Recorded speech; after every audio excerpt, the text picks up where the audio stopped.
नमस्कार, आप देख रहे हैं न्यूज नेशन। आपके साथ मैं लक्ष्मी उपाध्याय।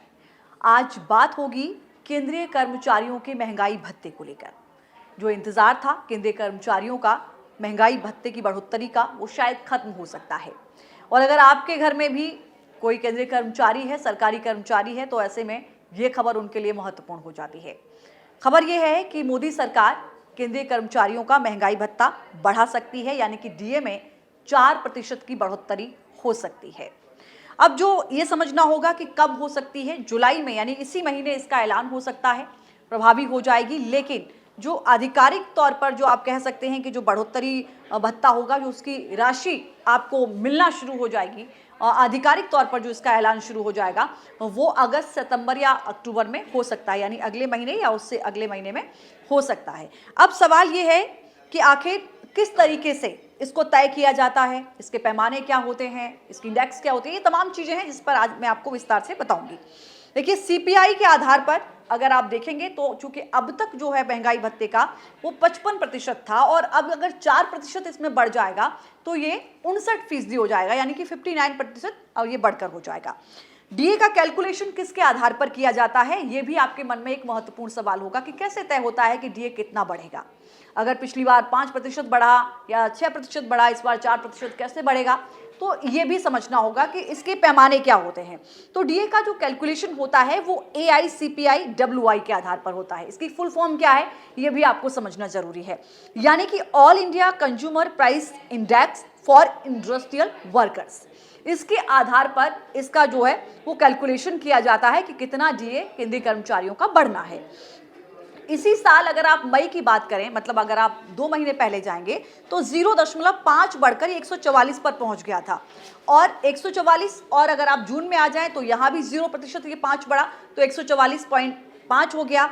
जुलाई में भी 5 बढ़ा। तो इस तरीके से इसका आप कह सकते हैं कि पिछले दौर में अगर आप देखेंगे, पिछले कुछ महीनों से या कुछ टाइम से, तो ये 0.5 प्रति महीने की बढ़ोतरी इसमें देखने को मिल रही है। तो ऐसे में ये जो स्तर है, ये आप कह सकते हैं, चूंकि मई में ये 144 था, तो अगर जून और जुलाई में अगर ये 0.55 बढ़ा है तो 1% और बढ़ गया, यानी कि 145 हो गया है।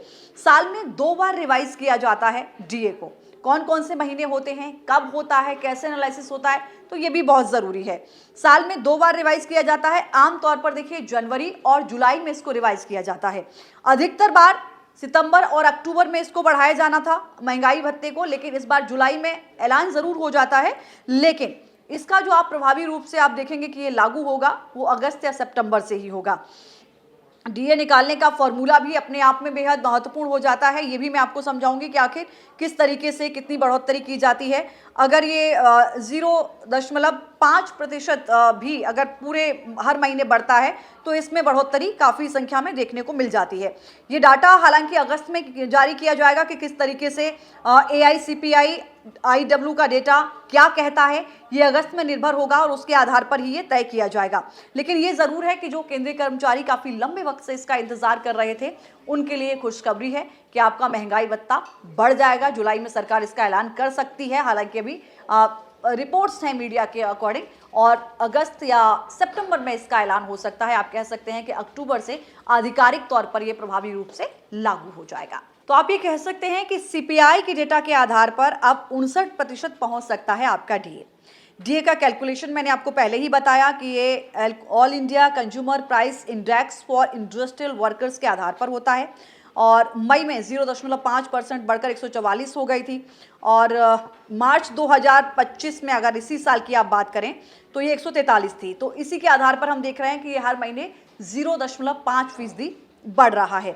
तो जून में ये 144.5 था, तो जुलाई में आप कह सकते हैं 145 हो जाएगा।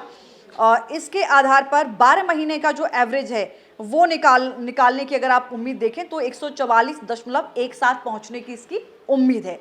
जब ये 7वें वेतन आयोग के फॉर्मूले का इस्तेमाल अगर आप करते हैं तो 7वें वेतन आयोग के फॉर्मूले का इस्तेमाल करते हुए इसे एडजस्ट किया जाता है, तो डीए रेट जो पहुंचेगी वो 58.85% पहुंच सकता है। जैसा कि हम कह रहे हैं कि लगभग 59% पहुंच सकता है। ऐसे में सरकार इसी महीने से महंगाई भत्ते को बढ़ाकर 59% कर सकती है। सितंबर या अक्टूबर में या अगस्त सितंबर में, मतलब इसी अगले 2 महीने में इसकी घोषणा हो सकती है। 2 बार इसके रिवीजन का आप कह सकते हैं कि रिवाइज का वक्त होता है, आमतौर पर जनवरी और जुलाई में होता है।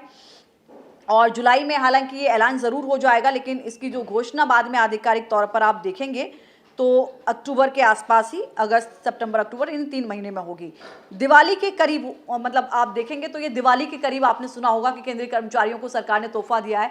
दिवाली के करीब इस महंगाई भत्ते को ऐलान किया जाता है, क्योंकि इसकी अवधि 31 दिसंबर 2025 को खत्म हो रही है। और सरकार ने 8वें वेतन आयोग की घोषणा इस साल के शुरुआत में कर दी थी, लेकिन इसमें आगे कोई प्रगति नहीं हुई है और सरकार अभी भी नए कमीशन के चेयरमैन और मेंबर की नियुक्ति को करना है, तो इसको लेकर भी मामला अभी जो है वेट एंड वॉच की स्थिति में है। लेकिन ये ज़रूर है कि आने वाली जो दिवाली है, इसके आसपास ये आधिकारिक तौर पर ऐलान हो जाएगा। जुलाई के महीने का इंतज़ार इसलिए भी लोगों को रहता है, जो भी इसके पात्रता में शामिल होते हैं, क्योंकि जुलाई में इसका ऐलान होता है और ये आधिकारिक तौर पर, अगर आप इसके बेनिफिट्स अगर आप देखें जो केंद्रीय कर्मचारियों को मिलते हैं, वो सितंबर अक्टूबर यानी कि दिवाली से पहले सरकार इसका ऐलान आधिकारिक तौर पर कर देती है और दिवाली पे इसका गिफ्ट के तौर पर कर्मचारियों को मिल जाता है। तो इस बार भी यही उम्मीद है कि महंगाई भत्ता बढ़कर 59% हो सकता है।